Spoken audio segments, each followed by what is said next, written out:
If you've spent any time around Pink Paws Bank in Neverness to Everness, you've probably heard the rumors by now. For some reason, this place gets robbed so often that it's practically become part of the daily routine in Heathrow. But here's the fun part. Instead of just watching the chaos unfold, you can actually jump in and become part of the action yourself. Today, we're going to show you exactly how to perform a Pink Paws Bank heist and start earning some valuable rewards along the way.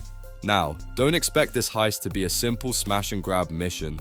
Pink Paws Bank is packed with strange portals, hidden routes, and plenty of dangerous enemies standing between you and the loot. You'll be traveling through different sections of the bank, taking on powerful bosses, and figuring out how everything connects together. It can feel a little confusing at first, but once you understand how the system works, you'll be walking away with a nice pile of funds and some seriously satisfying heist victories. I'm quickly moving on to the portion video. of the audience Before we is start, subscribed to if the you channel. enjoy these types of list Please videos, don't forget to subscribe if you like these types of videos. subscribe. Enjoy watching. Thanks.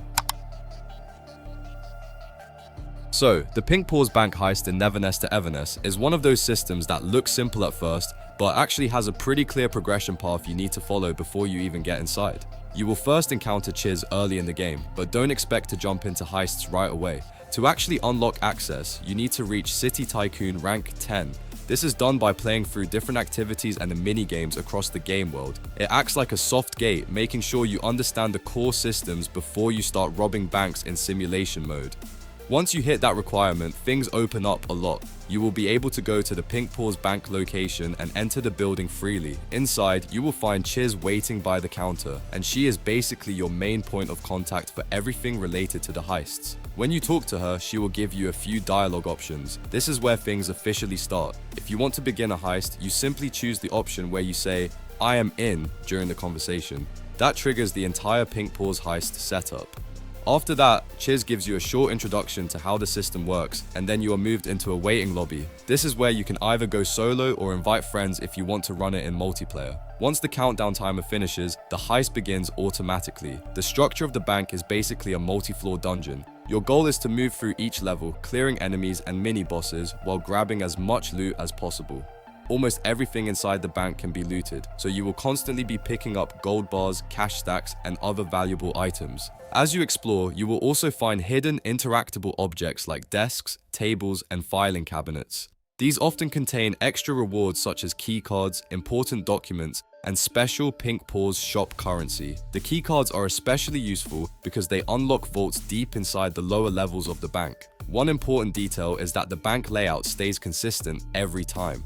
This means once you learn the routes, portals, and room connections, you can start optimizing your runs. That is where the heist really turns into a farming loop instead of just a one-time mission. The portals scattered around the bank are another major mechanic. They constantly shift your position between areas, so you are never fully safe or fully lost. It keeps the pace fast and forces you to adapt while still trying to maximize loot before time runs out. There is a strict time limit during every Pink Paws heist, so you cannot stay inside forever. The key to success is watching the timer and making sure you exit using a Rorero telephone booth before the limit hits 0. If you escape in time, you keep everything you collected. If you fail, you are forced out at the 11-minute mark with nothing, and that is basically the full loop.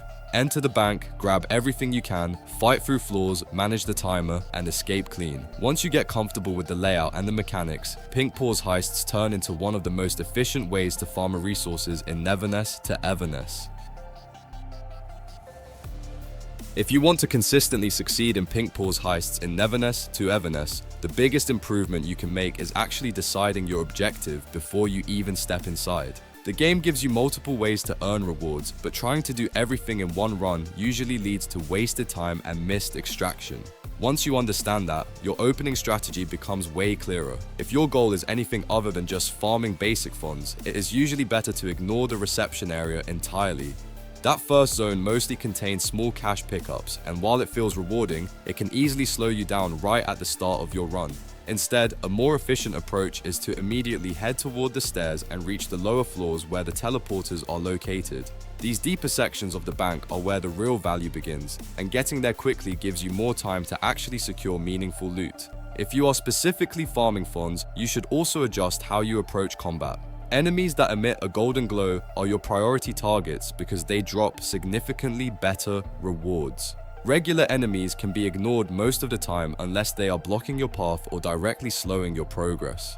Another important optimization point is safe cracking. Safes do contain funds, but they also take a noticeable amount of time to open. In many cases, the time you spend standing still is not worth the reward, especially if your run is focused on speed or specific high-value targets. This leads directly into one of the most important habits you need to build, which is avoiding backtracking. Every second you spend going back for missed loot reduces your chance of completing the run successfully. Even if you feel like you are leaving value behind, forward momentum is usually more important. Since Pink Paws heists have a strict time limit, you will quickly realize that efficiency matters more than perfection. The bank is designed to constantly pressure you, and the timer becomes the real enemy more than anything inside the building. Because of that, it is very helpful to always keep track of nearby Rirorero telephone booth locations. These are your extraction points, and knowing where the closest one is at all times can be the difference between a successful escape and losing everything. You should also always plan your escape route while you are still moving forward. If something goes wrong, like getting overwhelmed by enemies or running low on time, you do not want to waste extra seconds figuring out where to go. As the timer gets closer to zero, things become even more dangerous because some phone booths begin closing down. This creates a natural urgency where lower floors can become harder to escape from, forcing you to react quickly instead of hesitating. A smart long-term strategy is also to save your keycards instead of using them immediately. There are multiple keycards hidden throughout the bank, and collecting them over several runs allows you to unlock the basement vault in one efficient attempt later on. This works better because early runs are usually about learning the layout and understanding portal connections rather than maximizing loot. Once you are comfortable with the structure of the bank, you can plan a dedicated vault run and fully commit to it. Overall, the key to mastering Pink Paws heists is discipline. If you stick to a clear goal, move efficiently, avoid unnecessary detours, and always respect the timer, your success rate will increase dramatically over time. The video ends here. See you in another video. Don't forget to subscribe.